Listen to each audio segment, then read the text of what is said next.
Assalamualaikum warahmatullahi wabarakatuh. Bismillahirrahmanirrahim. Alhamdulillahirabbil alamin. Allahumma shalli ala sayyidina Muhammadin wa ala alihi wa sahbihi ajma'in. Amma ba'du. Alhamdulillah.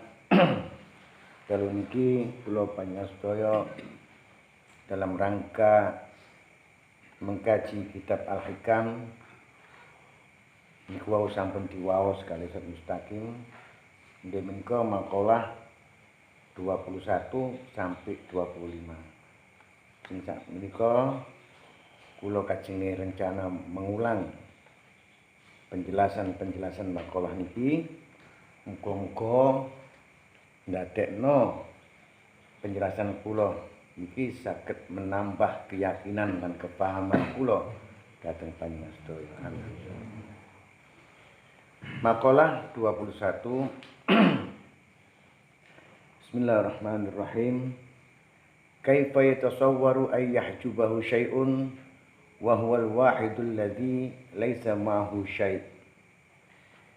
Bagaimana mungkin akan dihijab oleh sesuatu padahal dia yang esa, yang tunggal, yang tidak ada di sampingnya sesuatu apapun. Makalah 21 menika berhubungan kali makalah sebelumnya. Nggih menika mulai makalah 14. Terus mulai makalah 14 menika nyebutaken nggih menika al-kaunu kulluhu zulmatun, artosipun alam niku semuanya berupa kegelapan. Wa innama anaruhu dhuhurul haqqi fihi, sedangkan yang meneranginya karena tanpa sifat-sifat dan kekuasaan Allah Subhanahu wa taala. Dados alam kabeh iku awale peteng dedet kan ngoten nggih. Mareng ngoten sing madangi niku Gusti Allah. Dengan sifatnya An-Nur yang Maha memberikan cahaya. Sesuai dengan ayat Allah, Allahu nurus samawati wal ardh. Allah yang menyinari langit dan bumi. Nah, berhubungan berbicara tentang sinar ataupun cahaya. Dek mriki nate kula umpamaken cahaya niku cahaya lampu. Ketika lampu ini dimatikan, otomatis cahayanya akan hilang. Kan ngoten nggih? Ketika cahaya hilang, maka terjadilah satu kegelapan. Peteng dedet. Lek empun peteng, kira-kira barang sing ana iku dadi ketok napa mboten? Dadi ana napa mboten? Karena cahaya inilah, cahaya lampu inilah, sehingga nampaklah semua. Sing gak ketok, sing gak ana mali Nah, pertanyaan saya, cahaya ini menunjukkan 1 atau 2 atau 3 atau 4? Cahaya ini gitu. Cahaya ini ketok siji apa loro apa telu apa papat? 1. Kecuali lampu ini kan kata. Lek lampu ini kadang mriko ana cahaya lampu. Mriki ana cahaya lampu, berarti cahaya itu ada beberapa cahaya. Kan ngoten. Tapi cahaya itu sendiri menyinarkan cahayanya, lampu itu sendiri pasti cahaya itu cuma satu. Karena Allah Subhanahu wa taala itu esa, menunjukkan sifatnya yang memberikan cahaya, berarti menampakkan cahaya itu satu. Paham maksudnya? Allah yang mencahayai. Lah cahaya Gusti Allah niku beda kali cahaya lampu. Lek cahaya lampu untuk menerangi yang nyata dalam arti bentuk benda-benda. Tapi kalau cahaya Allah itu meliputi segala-galanya. Napa? Misalnya sampean mendengarkan sesuatu. Sampean krungu, teko krungu iku mali weruh. Sing jange gak krungu, gak ro apa-apa, krana krungu mali weruh. Itu sudah karena cahaya Allah Subhanahu wa taala. Paham maksudnya?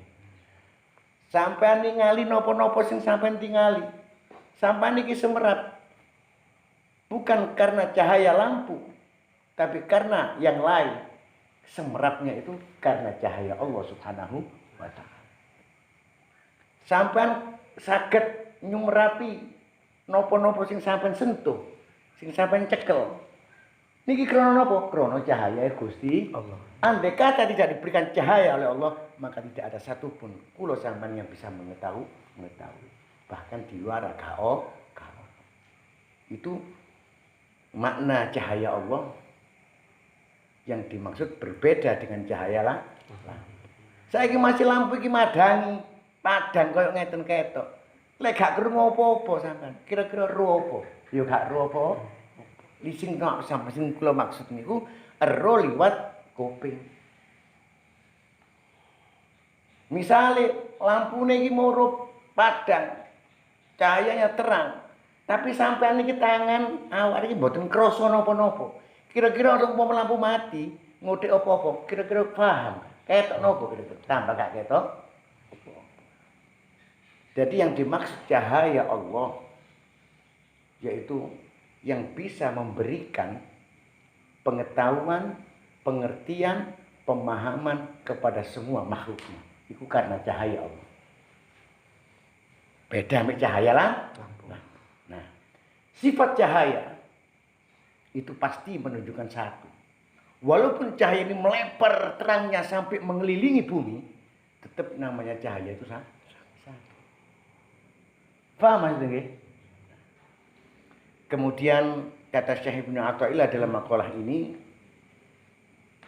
bagaimana mungkin akan ditutupi oleh sesuatu padahal dia yang esa, yang tidak ada di sampingnya sesuatu apapun. Niki kula preteli situ-situ cek paham sampean ya. Cahaya. Iki contoh cahaya lampu ya.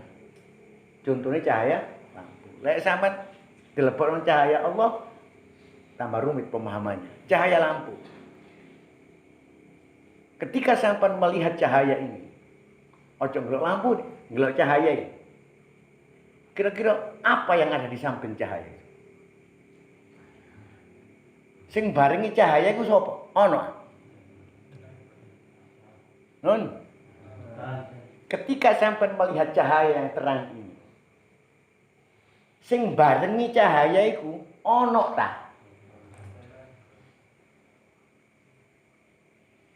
Semangat. Sakniki ngeten. Balik kula berikan kefahaman dari awal bahwa orang-orang arif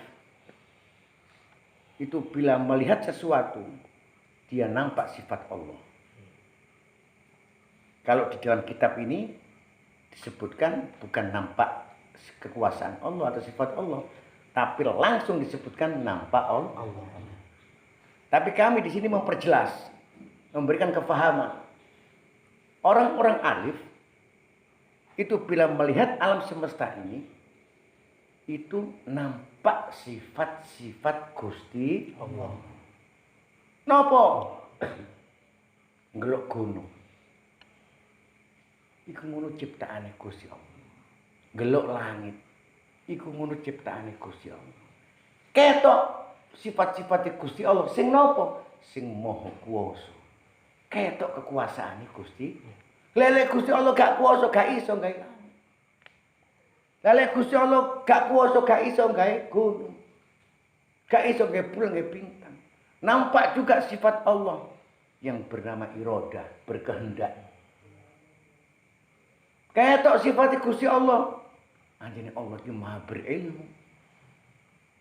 Ketinggalan mboten? Lah, yang dimaksud ketinggal nampak di sini bukan nampak dengan mata ini. Mata ini melihat alam syahid, alam musyahadah, alam nyata. Ketok alam iki nang langit ketok. Tapi moto atine ketok kekuasaane Gusti Allah. Paham Mas nggih? Insyaallah. Pun. Kemudian itulah pandangan orang-orang arif.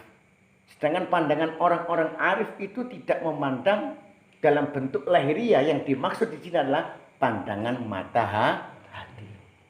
atau pandangan keyakinan.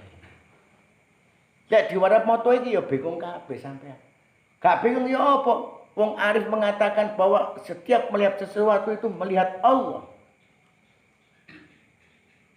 Bingung apa mboten sampean? Padahal sampean gelok ngene uwit ya ketok uwit. Gelok gunung ya ketok gunung, gelok menungso ya ketok menungso. Kok wong Arif iki ngarani ketok Gusti Allah. Tapi yang dimaksud di sini adalah mata hati. Nampaklah kekuasaan Allah.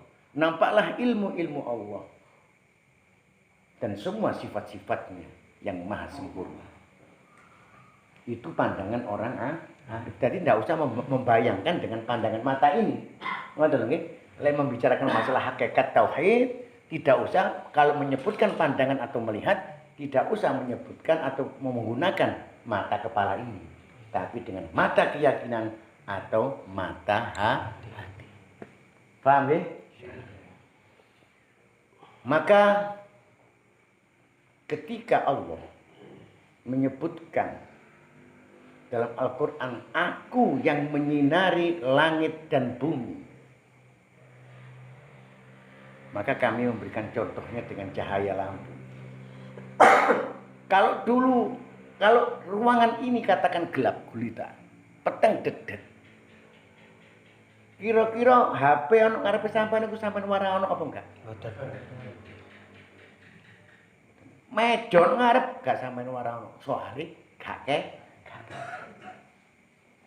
alam semesta dulunya gelap. Nah, gelap niki dalam pengertian tauhid yang dimaksud oleh Syekh Ibnu Athaillah. Dalam arti gelap iki gak ono. Mboten enten. Lek lampu iki diwara cahayanya diangkat, maka kita katakan tidak ada, tapi sesungguhnya ada. Kan ngoten nggih? Tapi dalam yang dimaksud oleh Syekh Ibnu Athaillah, alam al-kaun kullu dzulmatun, seluruh alam itu semuanya gelap gulita. Yang dimaksud gelap itu tidak ada. Artinya boten atau sik dereng diciptakno ambek Gusti. Paham itu nggih? Sedangkan yang menerangi alam semesta ini adalah Allah. Kata menerangi atau memberikan cahaya niki berarti sesuatu yang sudah diciptakan. Kan? Nurun itu sifat Allah. Yang mana sifat Allah itu dengan sifat yang lain tidak terpisahkan. Satu. Maka nurun di situ nampak sifat Allah dengan Khaliqun, penciptaan. Iki kula baleni cuma pemahaman niku rodok dukur. Mugi-mugi mau dikai paham. Nurun, ketika Allah mengatakan, misalkan Allah menyebutkan dalam Al-Quran, Allahu nurus samawati wal ard, Allah yang menyinari langit dan bumi, itu bisa diartikan Allah yang menciptakan langit dan bumi. Secara logika, sesuatu yang disinari berarti ono sing disinari. Kan ngoten nggih? Jadi petenge alam semesta, alam semuanya itu kalau diukur atau dihubungkan dengan makalah Syekh Ibnu Athaillah ini, yang dimaksud yaitu belum diciptakan. Kemudian Allah menciptakan. Karena Allah itu mempunyai sifat Al-Khaliqu yang maha menciptakan. Juga An-Nurun yang maha memberikan cahaya. Banyaklah sifat-sifat Allah yang lain. Al-Qadirun yang maha kuasa. Ar-Rahman, Ar-Rahim, seluruh dalam Asmaul Husna itu mengandung sifat-sifat Allah. Nah, ketika Allah menjalankan satu sifatnya yang paling jelas, saat itu yang disebutkan nurun. Nurun. Allah yang menerangi alam semesta ini. Berarti Allah juga yang menciptakan. Saat itu ciptaan Allah sudah ada. Saat itu juga Allah ada sifat Ar-Rahman, Ar-Rahimnya. Saat itu juga semua sifatnya ada di situ. Karena sifat Allah itu tidak terpisah-pisahkan. Banyak sifat Allah, satu karena Allah Maha Esa. Paham maksudnya? Jadi ketika Allah menjalankan sifatnya satu sifat saja, misalkan apa? Menciptakan bumi misalkan atau langit, seluruh sifatnya di situ ada. Termasuk ada An-Nurun, ada Al-Khaliqun, ada Ar-Rahman, ada Ar-Rahim, ada Al-Malik sampai As-Sabur. Menunjukkan di situ semua sifat Allah ada. Lek kayak kula sampean kan beda ya. Misalnya contoh, sampean duwe sifat pira sifat manungsa piye? 11. Sifat manungsa 11, eling. Kali. Wis keteman, sampean duwe sifat kasih sayang. Ketika sampean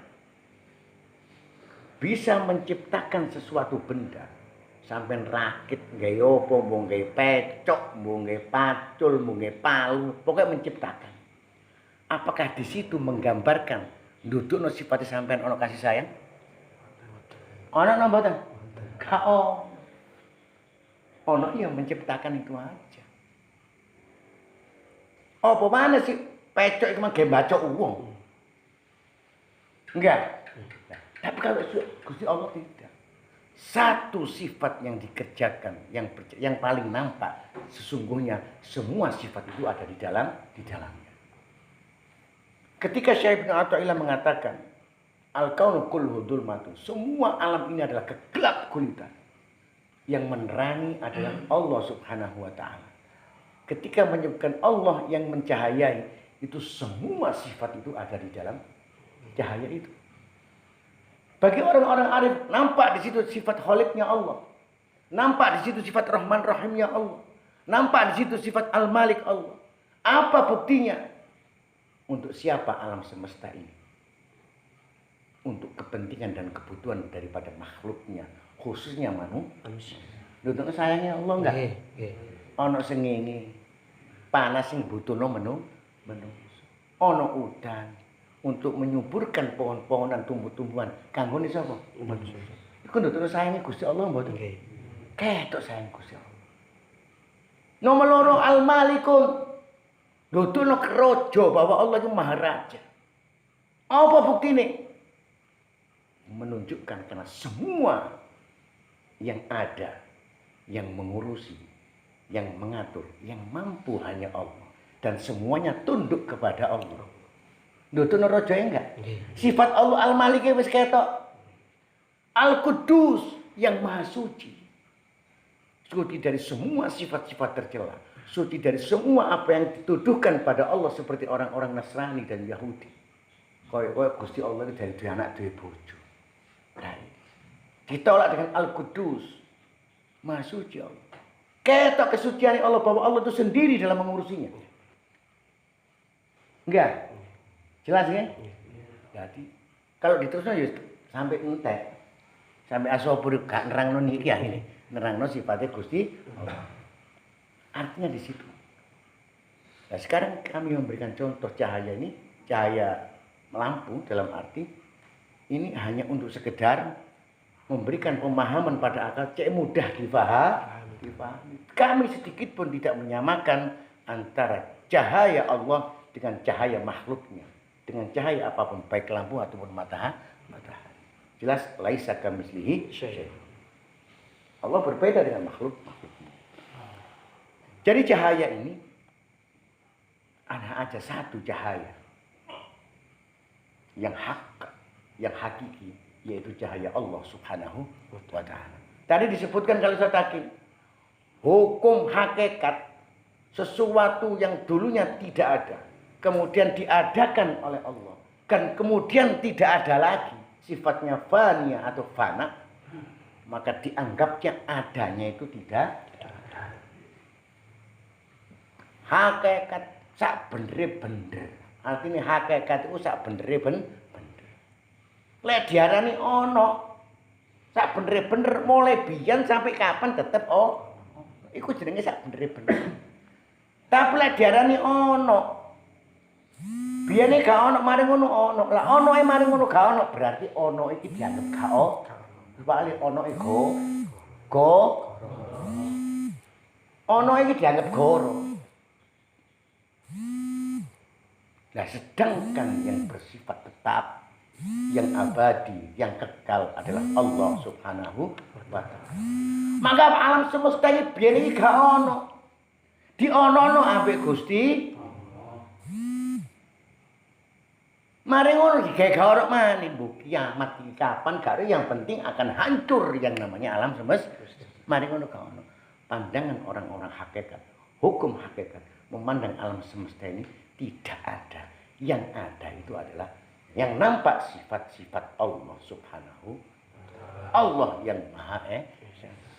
Maka mustahil segala sesuatu ku iso nutupi moto atine wong arif lek ndelok alam iki mang gak ketok Gusti Allah. Paham? Dadi wong arif iki moto atine gak itu dihalangi apa-apa. Masih ana gunung sak gedhen-gedhen ana ngarep. Justru gunung iku sing mali gak ketok, ati iki sing ketok sifate Gusti. Paham ini? Kemudian makalah selanjutnya, makalah 22, kaifa yatasawwaru ayyahjubahu syai'un wa huwa aqrabu ilaika min kulli syai'. Bagaimana akan dihijab oleh sesuatu padahal dia Allah lebih dekat kepadamu dari segala sesuatu. Ini balik malih keterangan bahwa alam semesta ini kan gelap, ya. Kalau umpamakan ruangan ini alam semesta, lampu inilah yang memberikan cahaya. Enggak ngoten nggih?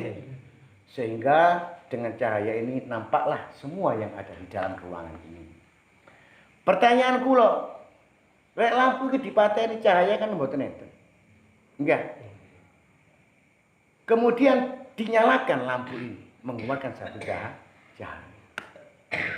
Akhirnya sampai ketok HP, ketok buku, ketok meja. Padahal seharusnya kula sampean iki mah gak ketok sing jenenge HP dhisik, gak ketok buku dhisik, ya gak ketok meja dhisik. Sing ketok dhisik ku cahaya. Kan ngoten ya sih. Nggih ta mboten? Nggih. Pertanyaan selanjutnya sekarang. Sekarang cahaya yang bisa menampakkan yang seharusnya kita lebih lihat itu adalah cahayanya bukan buku dan yang lainnya. Sakniki cedhek endi? Nggih. Cahaya ambek HP niki teng kula. Buku iki nang kula. Ambek meja iki nang kula. Ambek cahaya nang kula. Sing paling cedhek pundi? Cahaya. Temen ta? Saestu. Logika kan ngoten nggih. Bukti cahaya. Bahkan cahaya ketika saya tidak bisa melihat apa yang ada dalam mulut saya, misalnya kayak amandel, gak ketok. Tapi akhirnya aku mangap, saya mangap, gelok nang kono tak sentolopi dengan cahaya. Ketok lho mboten? Saiki pertanyaan kula. Cedhakan di cahaya ambil tangan kula nang ngene amandel kula. Cahaya. Nanti selanjutnya gampang terus. Jadi mustahil Allah itu bisa ditutupi oleh segala sesuatu. Karena Allah itu paling dekat di antara segala sesuatu. Lek pandangan iki mang pandangan hakikat tahu. Lah nek pandangan iki, lah wong saiki ngelok HP, ngelok buku, ngelok meja, gak ketok cahayae, ketok HP-ne, ketok bukune, gak ngoten. Karena nafsu kita telah terdinding oleh awan benda-benda yang sangat tebal. Apa maneh sing ketok iku mang duwe nafsune sing kuat. Disani cahaya ambek duwe ya ketok duwe. Padahal umpama kono cahaya lho duwe gak ke? Kan ngoten nggih. Yang seharusnya dia itu yang lebih nampak pertama-tama itu cahaya sebelum uang. Ini pandangan-pandangan orang-orang arif. Sehingga kata Syekh Ibnu Athaillah, bagaimana mungkin Allah akan dihijab oleh segala sesuatu, padahal Allah itu paling cedek. Karena Allah yang menerangi alam Semesta. Lah sampean kabeh kon alam semesta apa nek njaba alam semesta? Alam semesta. Ya termasuk kesinarane Gusti. Seharusnya sampean luwih yakin bahwa Allah itu lebih dekat dari segala apapun. Makanya ada ayat mengatakan fa idza sa'alaka rabbi fa inni qarib. Lek ana wong takon aku jawaban sesungguhnya Allah itu dekat, aku itu dekat. Min hablil warid, lebih dekat ke urat nadi.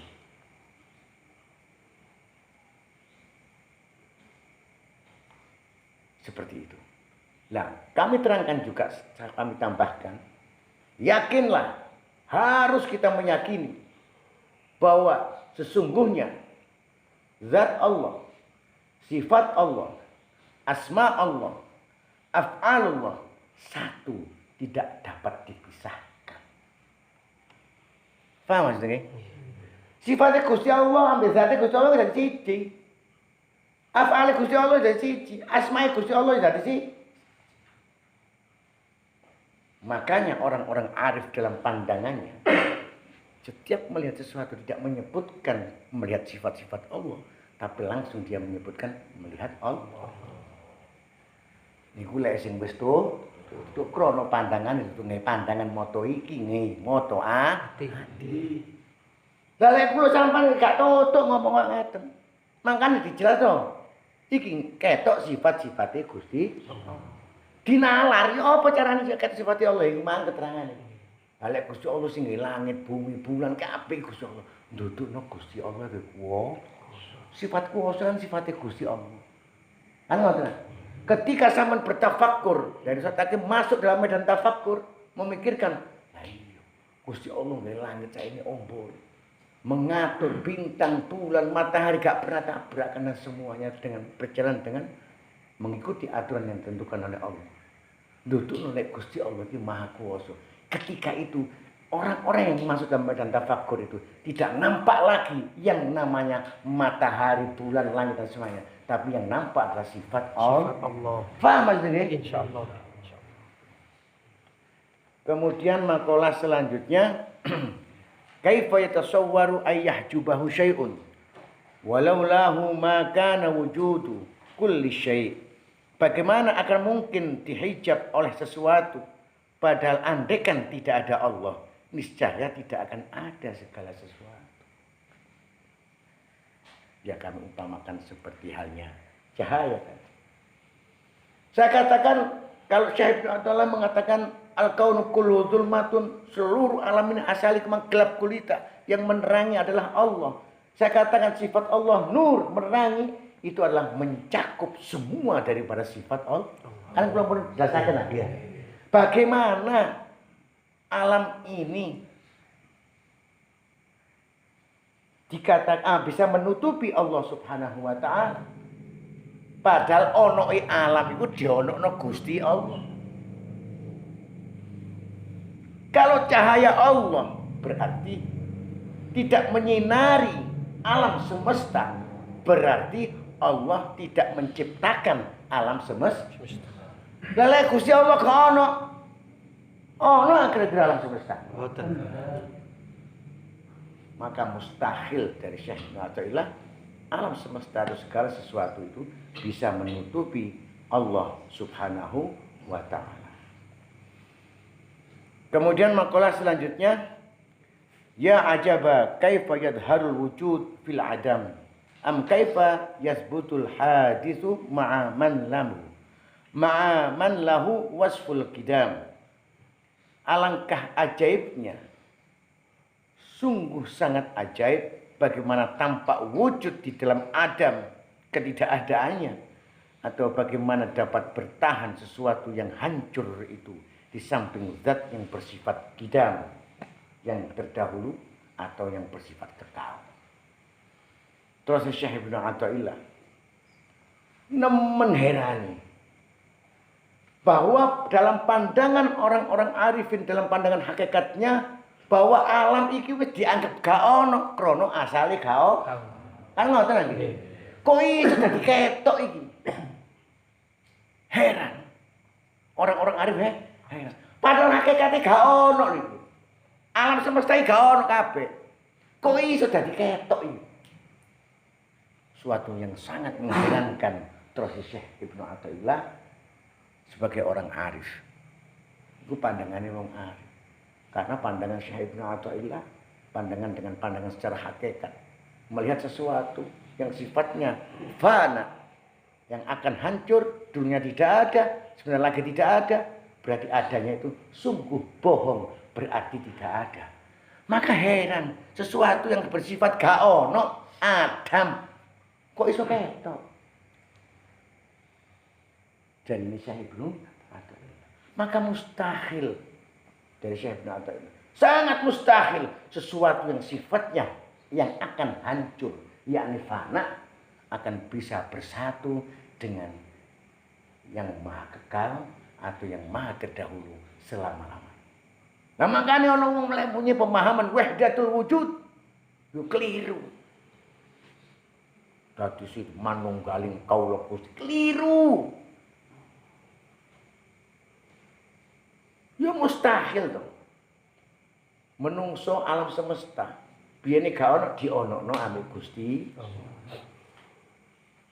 Mari ngono, digaonono mah.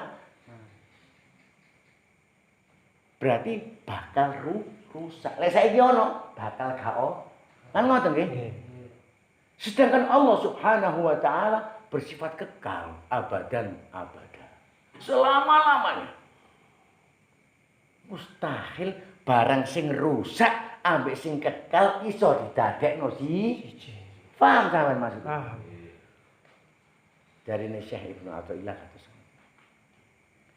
Kemudian makalah yang terakhir, ma taraka minal jahli syai'an man arada ay yuhditsa fil waqti ghaira ma adharahu Allah fihi. Tidak meninggalkan sedikit pun dari kebodohan siapa yang berusaha akan mengadakan sesuatu dalam suatu masa selain dari apa yang dijadikan oleh Allah di dalam masa itu. Jadi bahasa singkatnya ngeten, makalah 25 ini lek diartikaken ngeten. Sak goblok-goblok iki wong, lek wong ku duwe pemikiran bahwa aku besok akan membuat ini, akan membuat itu. Tapi pada sesungguhnya gak iso apa-apa kabeh ku ditetepno ambek Gusti. Loh, oke. Contoh mawon. Bagi seorang pekerja, mungkin dia akan mengerjakan sawah misalkan. Punya pikiran, menesuk aku kate macul teko pinggir, kok masing kene tak walik rene, sing kene tak walik rene, kok sing tak tanduri liwat kene. Rencana menungso napa mboten? Nggih. Terus dia mengerjakan, merencanakan. Dia yakin bahwa aku iki lho sing kok gak tak kenekno iki. Gak ada rencana akal ngene gak mungkin dadi. Sak goblok-gobloke wong lek wong duwe pikiran kados ngoten. Dikarenakan semua itu sudah dalam ketetapan Allah Subhanahu wa taala. Adine aku ning kudu delok ngono. Sakniki lho menungso iso apa? Wong kabeh kuwi ditetepno ambek Allah. Jalan pikiran kula sampean juga sudah ditetapkan oleh Allah.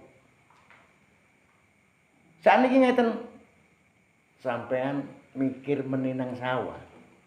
Isoe mikir iku disono sapa? Allah. Mari ngono menemukan pemikiran-pemikiran engko meneh tak kenekno, meneh kare tak kenekno ngene. Iku wis takdir Allah napa mboten? Nggih. Terus sampean duwe tenaga. Iku tenaga dikeke Gusti Allah. Dititipi Gusti Allah. Terus sampean melaku sampai nangani sawah ambek nggo pacul dengan alat-alat yang dibutuhkan. Melaku kesempatan waktu kabeh ku krana oleh pitulunge Gusti. Sampai sampean macul malik lemah-lemah malik. Sampean pacul lemah sampean le sampai ngali.